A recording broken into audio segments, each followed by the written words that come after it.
Hey there, welcome back to the deep dive. Hello. Today we are diving deep into a topic that honestly touches so many pet owners, chronic kidney disease in dogs and cats. Yeah, CKD. It's incredibly common, especially as our pets get older. And it can be, well, pretty scary stuff if you don't understand it. Right, but understanding really is key. Absolutely. We've got some great source materials here. Key excerpts from text focus specifically on CKD in companion animals. And our goal today isn't just to, read a summary. No, not at all. We want to really pull out the essential knowledge from these sources. We want you, the listener, to walk away feeling like you truly get what CKD is, how it works, often silently, and why catching it early and managing it is so critical. Okay, let's unpack this then. First things first, what is chronic kidney disease? Like the basic definition. Okay, so fundamentally, it's defined as having functional kidney issues or structural kidney damage that's been going on for more than 3 months. 3 months, okay. And this covers things vets used to call renal failure or insufficiency. Exactly. Yeah. It includes those severe stages, but also the much earlier, less obvious ones. Yeah. And severity is usually graded using the IRIS staging system. IRIS, International Renal Interest Society. That's the one, stages 1 through 4. It's based mainly on stable creatinine levels in the blood. That's a key waste product. Got it. And we're sticking with the word kidney disease, not renal. Yeah, the sources suggest kidney is just clearer for pet owners. Makes more sense. Okay. So structural or functional problems over 3 months, stage 1 to 4. What else is crucial to know right off the bat? The big thing, and maybe the most important thing to grasp early, is that CKD is irreversible. Irreversible, meaning it doesn't get better on its own. Right. And it's typically progressive, meaning it tends to get worse over time once it starts. It's a major cause of sickness and, sadly, death in older pets. And it affects the whole body, not just the kidneys. Oh, absolutely. It has knock-on effects everywhere. Really impacts quality of life. And here's a huge challenge. It's really sneaky. Sneaky how? Well, the clinical signs, the things you notice at home, they often don't show up until a lot of kidney function, maybe 65, 75%, is already lost. Wow, okay. So pets can seem fine for a long time while this is developing. Precisely. Which makes early detection difficult, but also super important. Okay, here's where it gets, I think, really interesting for people. How is this different from acute kidney injury, AKI? Because they both sound like kidney problems. They're both kidney problems, but they're very different beasts. And knowing the difference is vital. Think about the onset, the speed. Okay. CKD, like we said, is insidious. It creeps up slowly, gradually, over months, maybe even years. Right, the chronic part. Exactly. Yeah. AKI is abrupt, sudden. It happens over hours or days, often because of a specific event like ingesting a toxin or severe dehydration or infection. So sudden versus gradual. What else? Duration. CKD is persistent, remember, more than 3 months by definition. AKI is acute, maybe transient. The kidneys might recover from AKI, or it could transition into CKD if the damage is severe enough. Okay, so onset and duration are key differences. What about what a vet might find? Good question. Kidney size and shape can be a clue. In CKD, the kidneys often become small, irregular, maybe firm due to scarring over time. Ultrasound might show increased brightness, what we call echogenicity, and less clear internal detail. Scarred and shrunken, basically. Yeah, often, yes. Though sometimes, like with polycystic kidney disease or lymphoma, they can be enlarged. But with AKI, the kidneys are usually normal size or even enlarged, and they can be painful if you palpate them. Ultrasound might look normal or just show some swelling or changes, but not typically that chronic scarred appearance. And the lab work, does that look different too? Hugely different, usually. Azotemia, that buildup of waste products like BUN and creatinine, it tends to be stable or climbs slowly in CKD. Okay. In AKI, it often shoots up really fast, very dramatically. Urine output is another big one. CKD pets are usually polyuric. Meaning they pee a lot. Yeah, large volumes of dilute urine because the kidneys can't concentrate it anymore. AKI patients, especially if they're blocked or severely damaged, are often oliguric or anuric. Producing very little or no urine, which sounds like an emergency. It absolutely is. Though paradoxically, some AKI cases can also be polyuric. It depends on the cause and the part of the kidney affected. Okay, what about other things like anemia or electrolytes? Anemia, low red blood cells, is really common in later stage CKD, usually non-regenerative. It's less common right away with AKI, though it can develop.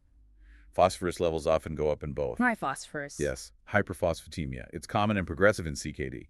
And AKI can also be very high, sometimes severely so, contributing to the acute illness. And potassium. I hear that mentioned a lot with kidney issues? It varies. Cats with CKD quite often develop low potassium hypokalemia, which causes muscle weakness. But in AKI, especially those not producing urine, high potassium hyperkalemia is a common and life-threatening emergency. Okay, big differences there. Low in CKD cats often, potentially high and dangerous in AKI. And maybe the most critical difference, clinically speaking, reversibility. Ah, right. You mentioned CKD is irreversible. Exactly. The damage, the scarring, it's permanent. Management is about slowing things down. AKI, on the other hand, involves potentially reversible damage. If you treat the underlying cause quickly and aggressively, kidney function can sometimes recover significantly. That's a huge difference in outlook. It is, though keep in mind, a pet with underlying CKD can also suffer an acute injury on top of it. We call that acute on chronic. Things suddenly get much worse. Okay, that clarifies the AKI versus CKD distinction really well. So let's get back to CKD. What's actually happening inside the body? What does it mean functionally when those kidneys start to fail? Right. So the core issue is the progressive loss of nephrons. Those are the tiny filtering units in the kidneys. You have millions, but in CKD, they start getting damaged and dying off. And the body tries to compensate. It does. This is explained by something called the intact nephron hypothesis. Basically, the remaining healthy nephrons work harder. They hypertrophy, get bigger, and filter more blood to try and maintain the overall glomerular filtration rate, or GFR. Like the remaining workers picking up the slack. Exactly. And this compensation is why signs are often delayed. The blood work might look normal for a long time, even when maybe 65% or more of the total function is gone, because the remaining nephrons are doing double duty. But that sounds like a good thing, doesn't it? Compensation. It is, initially. But the sources call it maladaptive. It's not sustainable. That constant high pressure and high workload actually stresses and damages those remaining healthy nephrons over time. Ah, so the compensation itself causes more damage. Precisely. It leads to scarring in the glomeruli, the filters themselves called glomerulosclerosis, and scarring in the surrounding tissue, tubulointerstitial fibrosis. This creates a vicious cycle. Nephron loss leads to overwork, which leads to more nephron loss, and so on. So that fibrosis, that scarring, is a key part of the progression. It's often described as the common final pathway for many types of kidney injury.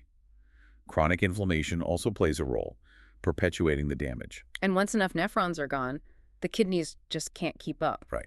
Once GFR drops significantly, usually below that 25–35% remaining function mark, the kidneys can no longer effectively excrete waste products or regulate fluid and electrolyte balance. And that leads to the clinical signs, the sickness. Yes. That's when you start seeing the buildup of uremic toxins, urea, creatinine, and many others in the blood. That's azotemia, which then leads to uremia, the clinical illness. And the sources list a whole cascade of systemic effects from this point. It sounds like it impacts almost everything. It really does. The inability to excrete toxins and regulate balance throws the whole body out of whack. Okay, so let's break those down. Uremic toxins are first. Right. Those waste products cause direct toxicity. That's why pets vomit, lose their appetite, become lethargic.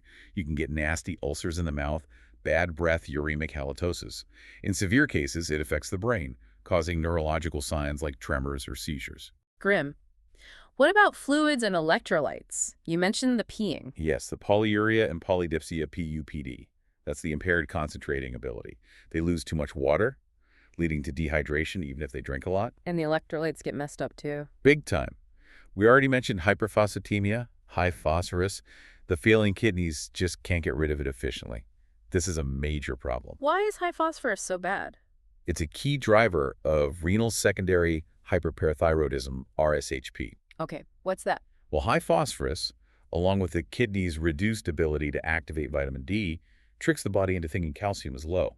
So the parathyroid glands pump out excessive parathyroid hormone, PTH. And what does too much PTH do? It tries to raise blood calcium by pulling it out of bones, leading to bone demineralization, sometimes called renal osteodystrophy, making bones weak or painful. It also contributes to calcium and phosphate depositing in soft tissues, like blood vessels, or even the kidneys themselves, causing more damage.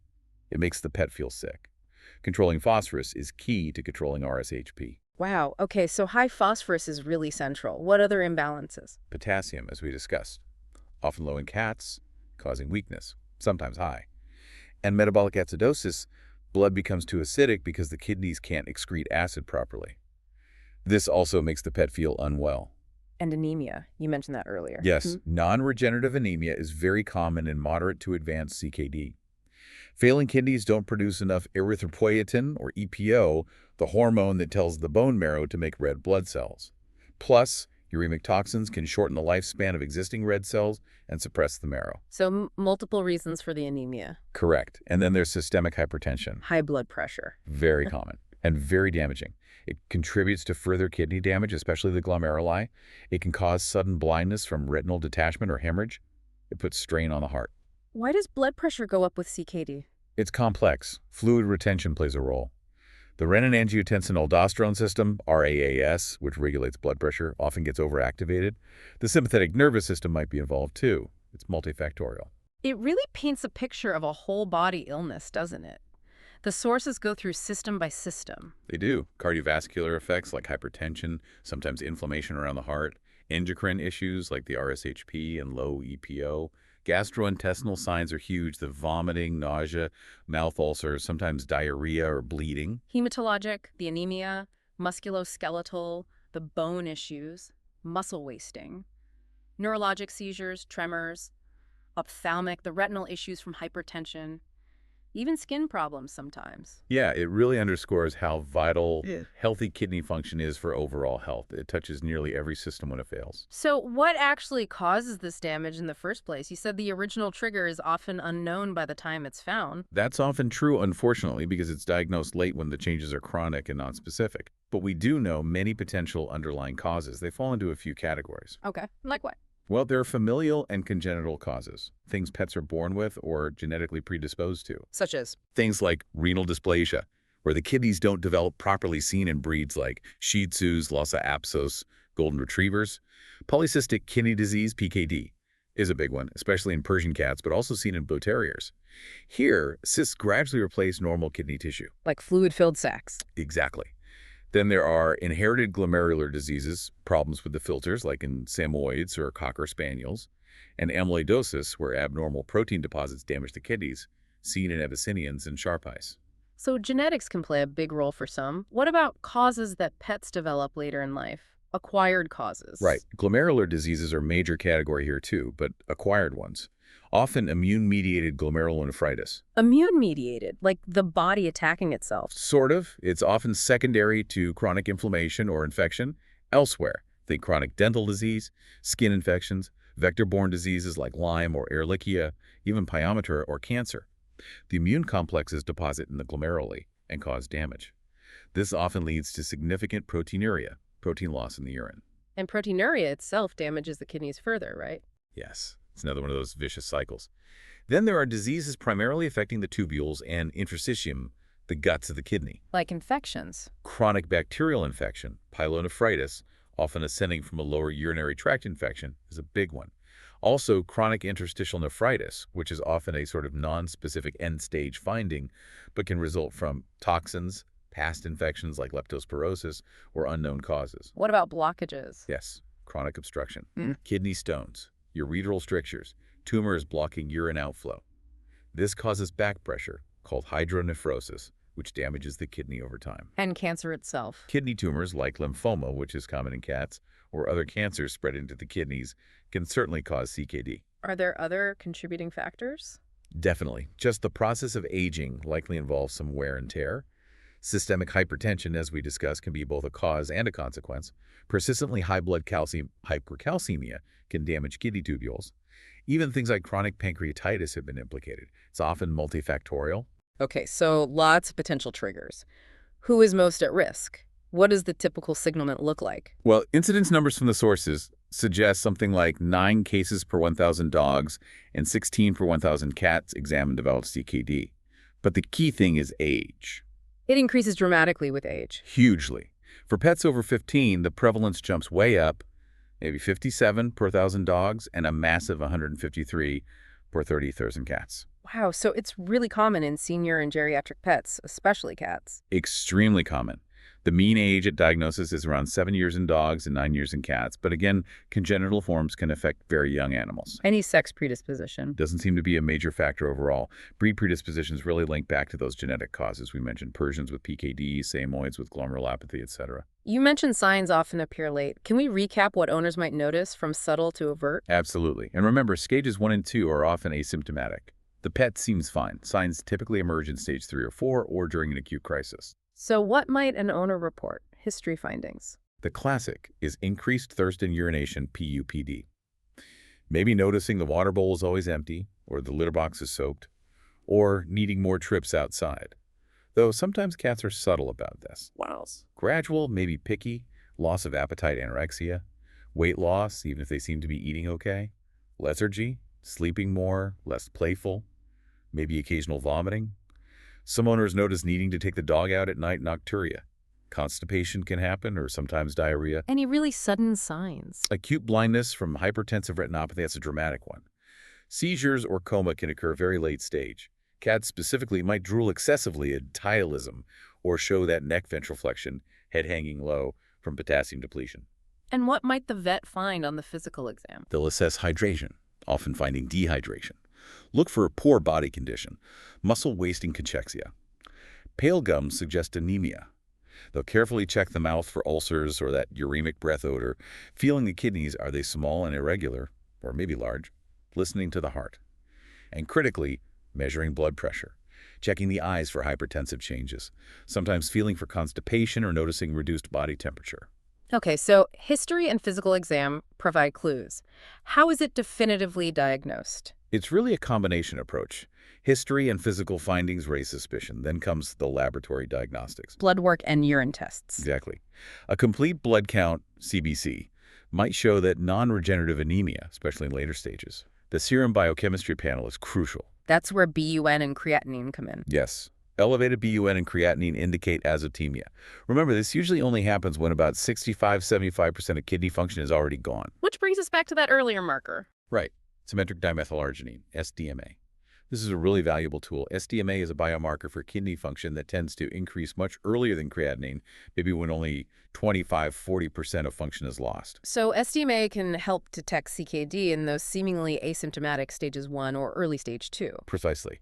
It gives us a chance to intervene earlier, potentially before creatinine even rises. It's a big advancement. What else does the biochem panel show? It confirms those electrolyte imbalances.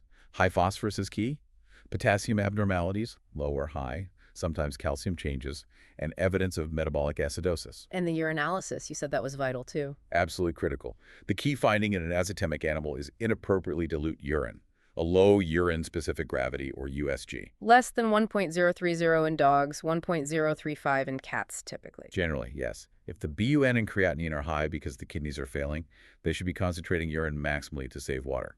If the urine is dilute despite azotemia, it strongly points to intrinsic kidney failure, CKD, or sometimes AKI.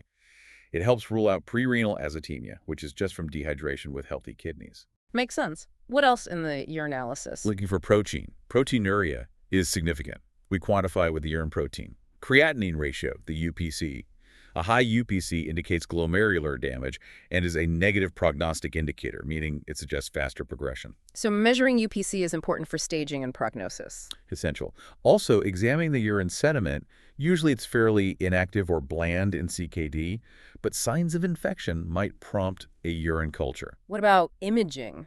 X-rays or ultrasound? Very helpful. Radiographs can show kidney size and shape, maybe some types of kidney stones. Ultrasound gives much better detail of the internal structure, assessing size, shape, looking for cysts, tumors, obstruction, signs of scarring like increased echogenicity or poor definition between the cortex and medulla. Any other procedures? Blood pressure measurement is not optional. It's essential. GFR measurement is the gold standard for assessing function, but isn't routinely done. A kidney biopsy can sometimes be helpful, especially in dogs with significant proteinuria and normal or large kidneys, to figure out the exact type of glomerular disease, but it's less commonly done if the kidneys are already small and scarred. Okay, so once you have the diagnosis confirmed through these steps, you mentioned the IRIS staging system. How does that work again? Right, the IRIS staging provides a framework based on the stable serum creatinine level once the pet is well hydrated. It gives everyone a common language for severity. Stage 1. Creatinine is normal, but there's other evidence of CKD. Maybe the SDMA is high, or there's persistent proteinuria, or the kidneys look abnormal on ultrasound, or the pet has unexplained dilute urine, or a history of kidney injury. They're not azotemic yet by creatinine standards. Does it teach you? Mild azotemia. Creatinine is just slightly above the reference range. Clinical signs are usually absent or very mild, maybe just some PEPD. Okay. Moderate azotemia. Creatinine is moderately increased. This is often where clinical signs of uremia start to appear. Decreased appetite, maybe some vomiting. And stage 4. Severe azotemia. Creatinine is markedly elevated. Uremic signs are usually severe, significant illness, maybe profound lethargy, anorexia, vomiting, oral ulcers, sometimes neurological issues. That seems clear. But then you mentioned something fascinating, substaging. Yes. This is incredibly important. IRS recommends substaging every CKD patient based on 2 key factors, proteinuria and systemic hypertension. Regardless of their creatinine stage. Exactly. You assess proteinuria using the UPC ratio, classifying them as non-proteinuric, borderline proteinuric, or proteinuric, and you assess blood pressure, classifying them as normotensive, pre-hypertensive, hypertensive, or severely hypertensive. Why is this substaging so critical? Because proteinuria and hypertension are major independent risk factors for progression and reduced survival time. A stage 2 dog with severe proteinuria and hypertension has a much worse prognosis than a stage 2 dog without those issues. Substaging identifies these critical complications that need specific management. Got it. So staging tells you the level of kidney function loss. Substaging tells you about key complications driving progression. You've got it. It provides a much more complete picture for prognosis and treatment planning. Which brings us to management. You said CKD is irreversible and progressive. Is there a cure? What's the goal? No cure, unfortunately. The damage is done. So the goals of management are primarily supportive. We aim to slow down the progression of the disease, alleviate the clinical signs of uremia to improve the pet's quality of life, and maintain adequate nutrition and hydration. So it's about managing the condition long term. Exactly. It's a lifelong commitment. And management needs to be tailored to the individual pet, their stage, their specific signs, other health problems, and what the owner can realistically manage at home. Regular monitoring and adjustments are key. And intervening early makes a difference. Absolutely. Starting appropriate management in stages 1 and 2, especially if there's proteinuria or hypertension, can significantly slow things down and delay the onset of clinical signs. Okay, what are the main strategies? What works? Hydration is foundational. Always encourage water intake using wet food, water fountains, adding water to food. As the disease progresses, many pets benefit greatly from subcutaneous fluids given at home by the owner. Injecting fluids under the skin. Yes. It helps combat dehydration, makes them feel better, helps flush some toxins. Of course, IV fluids are needed for crises. What about diet? That seems huge in CKD management. It is arguably the single most effective intervention, especially for stages 2 and beyond, and maybe proteinuric stage 1 pets. Renal therapeutic diets are specifically formulated for CKD. What makes them special? Several things.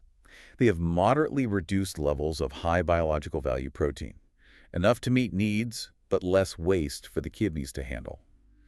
They are significantly restricted in phosphorus. This is probably the most critical component for slowing progression by helping control that RSHP. So phosphorus restriction is key. Absolutely crucial. They're also typically reduced in sodium to help manage blood pressure, often supplemented with B vitamins, which are lost in urine, potassium, or restricted, depending on levels, omega-3 fatty acids, which may have anti-inflammatory effects, and sometimes alkalinizers to combat acidosis. But pets have to eat it, right? Palatability can be an issue. That's a major challenge. Sick pets often have poor appetites. The best diet in the world doesn't help if they won't eat it. Finding a renal diet the pet finds palatable is key. Sometimes you have to try several. And the sources emphasize, getting calories in is paramount. Eating something is better than starving, even if it's not the ideal renal diet initially. Appetite stimulants might be needed. Okay, so hydration and nutrition are cornerstones. What else? Managing those fluid and electrolyte issues. Supplementing potassium if it's low, especially in cats. Managing high potassium if it occurs. Addressing metabolic acidosis if it's significant. And tackling the specific uremic complications. Yes. For vomiting or nausea, using antiemetics like meropenem or ondansetron, and sometimes acid suppressors like famotidine or omeprazole or protectants like sucralfate. How do you manage the high phosphorus if diet isn't enough? You add intestinal phosphate binders. These are medications given with meals that bind phosphorus in the food, preventing its absorption. Things like aluminum hydroxide, calcium carbonate, or lanthanum. Diet first, then binders if needed. What about the RSHP, the parathyroid issue? Controlling phosphorus is the main way. In some later stage cases, if phosphorus and calcium are reasonably controlled, vets might cautiously use calcitriol, the active form of vitamin D, to help suppress PTH production. But you have to monitor calcium levels very closely to avoid making them too high. And the anemia? If the anemia is severe and impacting quality of life, We can use erythropoiesis-stimulating agents, ESA's synthetic EPO, like epoetin or darbepoetin, to stimulate red blood cell production. There's a risk of developing antibodies, so it's reserved for significant cases. Iron supplementation might also be needed. Blood transfusions are for acute, severe anemia. Hypertension management. Critical. Amlodipine, a calcium channel blocker, is usually the first choice, especially for cats. ACE inhibitors like enalapril or benazepril are often used, particularly in dogs or if there's proteinuria. Telmisartan, an angiotensin receptor blocker, ARB, is another good option, especially for proteinuria in cats and dogs. Sodium restriction in the diet helps too. And proteinuria itself. Primarily managed with those ACE inhibitors or ARBs, omega-3 fatty acids might offer some benefit too. It sounds like a complex, multi-pronged approach. It is, and managing any concurrent issues like treating UTIs promptly or addressing significant dental disease is also important as they can worsen kidney function or overall health. So what's the bottom line? What can someone expect if their pet is diagnosed? What's the prognosis? It's highly variable, as we've said. Depends on the stage, substage, progression rate, other health issues, and how well the management plan works and is followed. It is irreversible, but good management can significantly extend both the duration and, importantly, the quality of life. Can you give some general timelines based on stage? Very generally, and these are just median survival times from studies. Stage 1 pets often live for years with excellent quality of life. Stage 2 pets, with good management, often have median survivals around 2-3 years for dogs, maybe 3-4 years for cats. Stage 3 prognosis is more guarded, perhaps 1-2 years median survival for dogs, 1.5-2.5 years for cats. Stage 4 is guarded to poor, with median survival often measured in weeks to months. But these are just averages. Some pets do much better, some decline faster. And you mentioned factors that worsen prognosis at any stage. Yes, those substaging factors are key.